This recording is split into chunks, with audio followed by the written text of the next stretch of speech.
और अब बात यूपी के पूर्व अल्पसंख्यक मंत्री आजम खान की, जिन्हें लेकर बड़ा खुलासा हुआ। आजम खान पर करोड़ों के घोटाले का आरोप लगा। आरोप है कि आजम खान ने 500 करोड़ की प्रॉपर्टी पर गैर कानूनी तरीके से कब्जा करवाया। योगी सरकार आजम खान के खिलाफ लगे इन आरोपों की जांच कराने की तैयारी में है।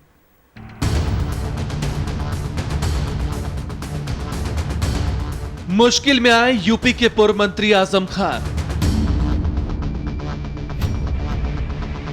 वक्फ बोर्ड की जमीन पर कब्जे का आरोप। मंत्री रहते हुए 500 करोड़ की धांधली का इल्जाम। आजम खान के खिलाफ जांच कराएगी योगी सरकार। यूपी के पूर्व अल्पसंख्यक मंत्री आजम खान पर 500 करोड़ की प्रॉपर्टी पर गैर कानूनी तरीके से कब्जा करवाने का आरोप लगा है।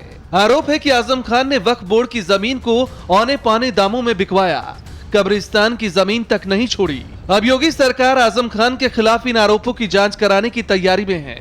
अभी तक ये मंत्रालय आजम खान के पास था। आजम खान का इन पूरी प्रक्रिया में क्या कोई रोल आपको लगता है, या वो जांच के दायरे में हैं, या उनको आप इससे हटा के देख रहे हैं? देखिए, जो भी हज और वक्फ के मंत्री रहे हैं, चाहे पिछली सरकार रही हो, उससे पहले की सरकार के भी जो मंत्री हैं, ये सब हमने 10 साल की समीक्षा के लिए कहा। आजम खान के खिलाफ वक्फ और हज मंत्री मोहसिन रजा को 2 शिकायत मिली है, जिसमें आजम खान और उनके परिवार पर वक्फ की प्रॉपर्टी में धांधली और घपले का आरोप लगा है। ये शिकायतें रामपुर में कांग्रेस के एक स्थानीय कांग्रेसी नेता फैजल लाला ने की है। शिकायत में कहा गया है कि आजम खान ने तहसील सदर यूसुफ गार्डन में वक्फ बोर्ड की 3.5 एकड़ जमीन को गैर कानूनी तरीके से अपने सहयोगी शाहजेब खान और उनकी पत्नी के नाम करवा दिया। उन्होंने इस प्रॉपर्टी को अपने बेटे को सीक्रेट पार्टनर बनाकर दोबारा बेचा और करोड़ों का मुनाफा कमाया। ये प्रॉपर्टी वक्त संख्या 26A के तहत आती है। आजम खान जैसे तानाशाह के ऊपर, जिसने रामपुर के हजारों लोगों को उजाड़ दिया, अपना एक बड़ा साम्राज्य खड़ा कर लिया, खरबों की संपत्ति के मालिक बन गए, उन जैसे शख्स के ऊपर अंकुश लगना चाहिए, उनके ऊपर इंक्वायरी सेट होना चाहिए और दोषी सिद्ध होने पर ऐसे शख्स को जेल में डालना चाहिए। आजम खान पर आरोप है कि मंत्री रहते हुए वक्फ बोर्ड के चेयरमैन की नियुक्ति के लिए नियमों का पालन नहीं किया, मनमर्जी से चेयरमैन की नियुक्ति करवाई और इन्हीं के जरिए वक्फ बोर्ड की प्रॉपर्टी की खरीद फरोख्त कराई और फिर इन्हें अपने करीबियों के नाम करवा दिया। वहीं मुस्लिम धर्मगुरु कल्बे जव्वाद ने भी आरोप लगाया है कि आजम खान ने वक्फ बोर्ड की जमीन पर कब्जा कर 200 दुकानें बनवा दी और वक्फ की जमीन पर अपनी भैंसों का तबेला बनवा दिया। जो दिल्ली से कमेटी आई थी, उसको हमने सबूत पेश किए हैं कि रामपुर में वक्फ की ज़मीन पर, शिया वक्फ की ज़मीन पर 200 दुकानें बनाई हैं इन्होंने, जो शिया वक्फ की ज़मीन है, और उसको म्यूनिसिपैलिटी को दिखा के ज़मीन को।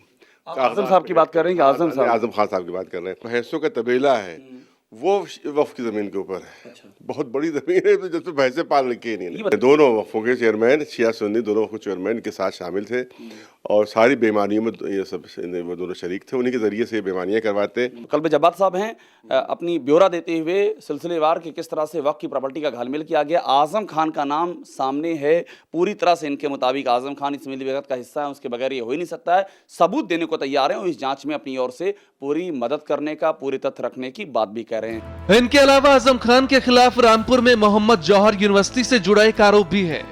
इसमें आजम खान और उनकी पत्नी तंजीम फातिमा का नाम है। शिकायत में कहा गया है कि रामपुर में मोहम्मद जौहर अली यूनिवर्सिटी की सड़क बनाने के लिए नियमों का पालन नहीं किया गया। जौहर यूनिवर्सिटी की सड़क पाटने के लिए जिस मिट्टी का इस्तेमाल किया गया, उसे कब्रिस्तान से निकाला गया। कब्रिस्तान की मिट्टी को यूनिवर्सिटी के पार्क के गड्ढे भरने और सड़क पाटने के लिए इस्तेमाल किया गया।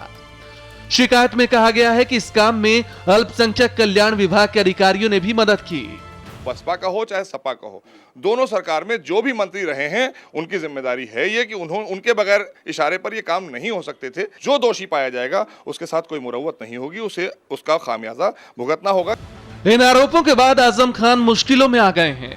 अब जैसे जैसे इन मामलों में उत्तर प्रदेश की नई सरकार की जांच आगे बढ़ेगी, वैसे वैसे आजम खान की परेशानियां भी बढ़ती जाएंगी। रामपुर से रवि सक्सेना के साथ लखनऊ से अभिषेक उपाध्याय की रिपोर्ट, इंडिया टीवी।